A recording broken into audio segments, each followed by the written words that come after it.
Hello class, today we're going to be talking about finding derivatives using the chain rule. So the chain rule is another method we have of taking derivatives, and we want to use the chain rule when finding the derivative of a composite function. Or a composite function is really when we have one function inside of another function. So that's what a composite function is, if you haven't, or if you forgot. So the derivative dy dx, remember this is Leibniz notation. I'm going to try to mix up my notation for this unit. So just know that this is the derivative of y with respect to x. It's just saying take the derivative of this thing. So the derivative is equal to the derivative of the outside function, leaving the inside alone, times the derivative of the inside function. So here, this first example here, we do have a composite function. We can think of it like this. We have one function is, we have 2x plus 7. And our other function is the outside one, which is x to the 5th, right? And we have, and we plug in 2x plus 7 into the x. That's what makes it a composite function. We have the inside function, which I have in orange, and we have the outside function, which I have in blue here. And in fact, with all of these examples, the inside will be the orange and the outside will be the blue. So let's follow this rule and take this derivative using the chain rule. Okay? So this says y is equal to 2x plus 7 to the 5th power. So let's see here. The derivative of the outside function. So if we think of the outside function as just something to the 5th power, something like this, the derivative, we're going to use the power rule here, and we are going to lower the power. Remember, the power rule, we take this 5 over, multiply it out front, and then lower the power by 1, just like that. And then we leave the inside function still in there. So it's going to be, let's see, let me change colors here. 2x plus 7, that stayed the same. And then times, so we took the derivative of the outside function times the derivative of the inside function, which the derivative of 2x plus 7 is just 2. And really, we can clean this up if we want.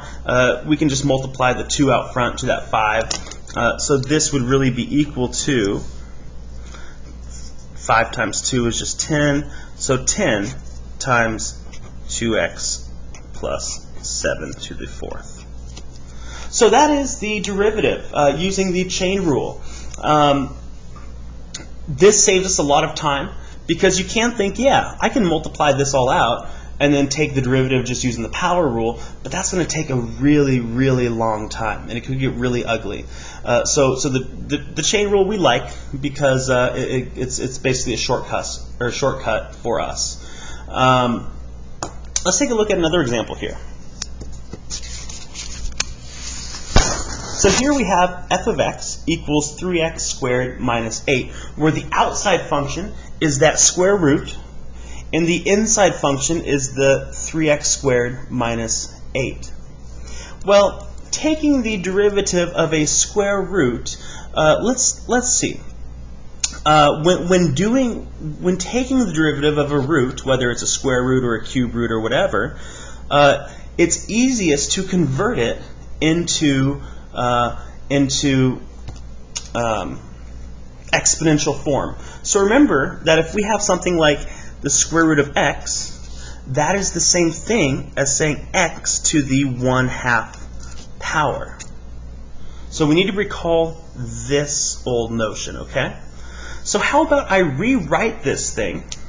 And you know what, this time I'm going to stick with the same colors, the blue and orange. I like that better. So let's rewrite this thing as 3x squared minus 8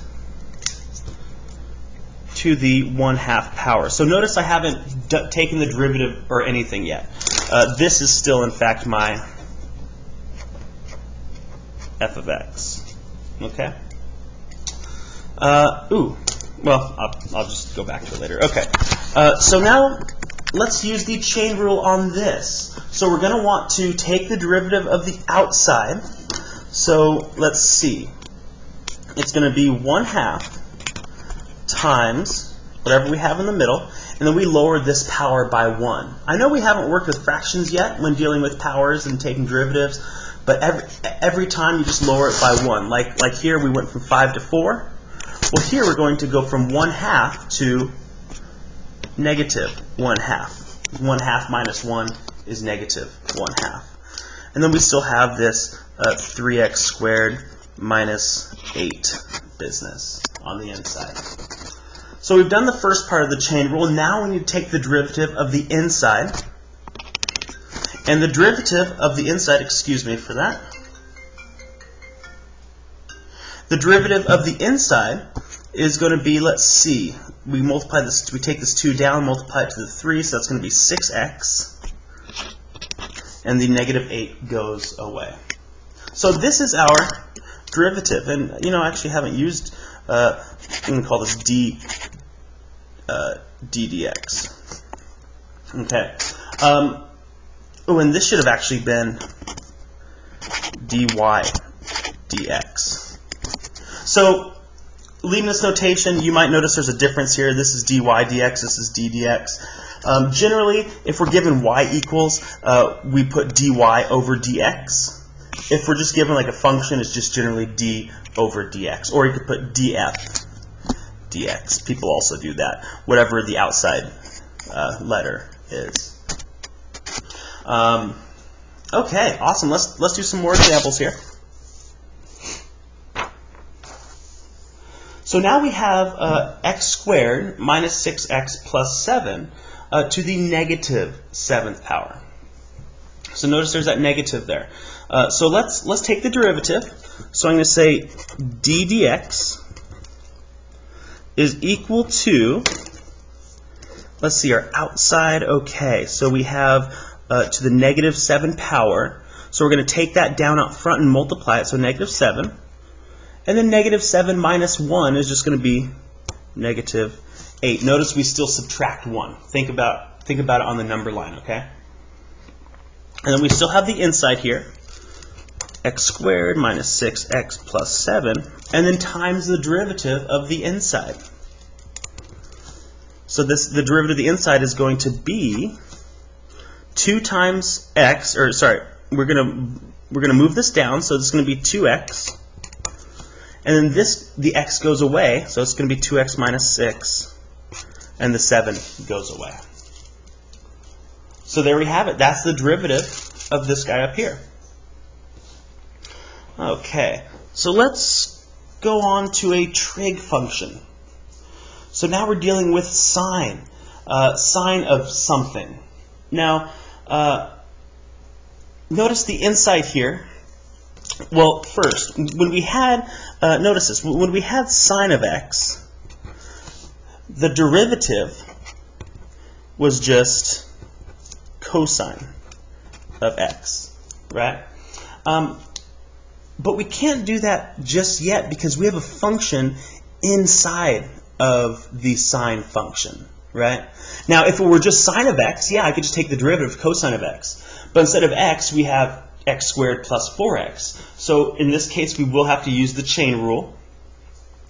So let's see here. I'm going to say d dx equals, now let's see, so we need to take the derivative of the outside. So the derivative of sine is just cosine.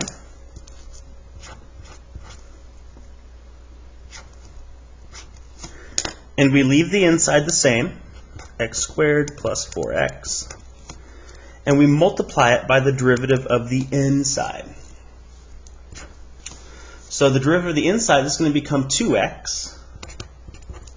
And this is going to become plus 4. And there we have it. Let's talk about e. We talked about e a little bit before break. So remember that the derivative of e to the x is just itself. But in this case, we have a 3 up here. It's not just x, it's 3x. So we will have to use the chain rule, where the outside function is this e, and the inside function is the 3x. So, let's see, we're given y, so I can say dy dx is equal to, see, so the derivative of e to the x is just, well, the derivative of e is just e. So it's going to be e. And then we leave the inside the same, so 3x, times the derivative of the inside function, 3x. So the derivative of 3x is just 3.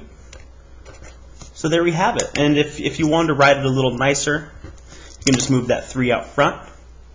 And we could say, I guess I'll just do this one in black, 3e to the 3x. Okay? Let's take a look at the next one, y equals cosine of 6x. So again, if it were just cosine of x, we could just take the derivative, knowing what we know. Remember, the derivative of cosine is negative sine.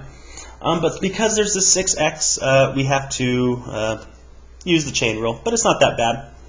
So I could say dy dx is equal to, let's see, the derivative of the outside, the derivative of cosine is negative sine.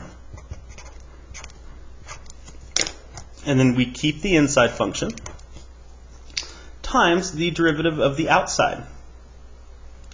Well, the derivative of 6x is just 6. And again, if you wanted to write this a little nicer, we can write it as negative 6 sine of 6x. Just like that. Okay, let's go over a couple more examples here. Hopefully these are getting easier and are starting to sound a little more intuitive. Now we have e to the x squared power. Again, e is the outside function, and x squared is our inside function. That may be one of the hardest parts about this, is identifying the functions, identifying what is the outside function and what is the inside function. So let's see. E, well, let's see. I could say df dx, right, because we're given f of x. Or I could have just written d dx, or d over dx.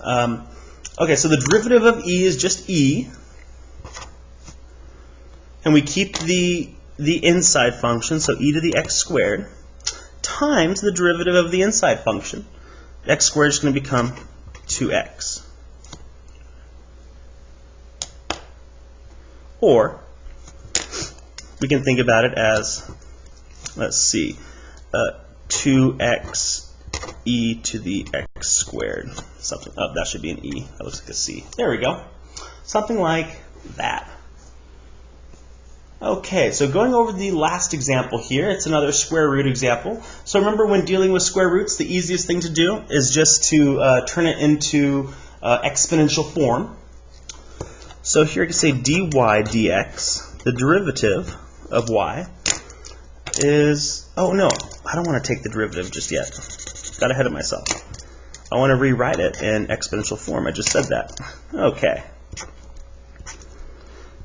So remember, square roots, same thing as the 1/2 power, so 4x minus 2 to the 1/2 power. And now I want to take the derivative. So now I can say dy dx is equal to, see, derivative of the outside, so I'm going to take this 1/2 and bring it down out front, times the inside. Remember, the inside doesn't change. And then we bring this power down by 1, so 1/2 becomes negative 1/2. And then times the derivative of the inside, times the derivative is just of the inside is just 4. Excuse me. And again, if you want to rewrite it, you can just move this 4 out front. So it'd be 4 divided by 2, which is just 2, times 4x minus 2 to the negative 1/2 power. And that's it. So that's the chain rule, everybody. So get started on the worksheet. Let me know if you have any questions regarding anything, maybe especially regarding determining what is the inside function, what is the outside function. And that's all I have for y'all today. So have a good day, y'all. Bye.